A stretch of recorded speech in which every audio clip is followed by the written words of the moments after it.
رانا ثناءاللہ کی بھی حکومت پر چڑھائی، کہا آنے والے دنوں میں ارطغرل کا کردار اپوزیشن ادا کرے گی۔ نیب کو سیاسی انجینئرنگ کے لیے استعمال کیا جا رہا ہے۔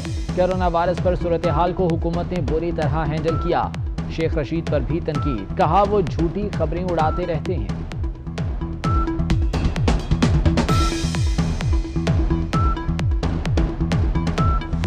مقبوضہ کشمیر میں لاک ڈاؤن کے دوران مودی سرکار کا آگ اور خون کا کھیل، بھارتی فوج کے ہاتھوں 4 خواتین سمیت 142 کشمیری شہید، 1300 سے زائد افراد زخمی۔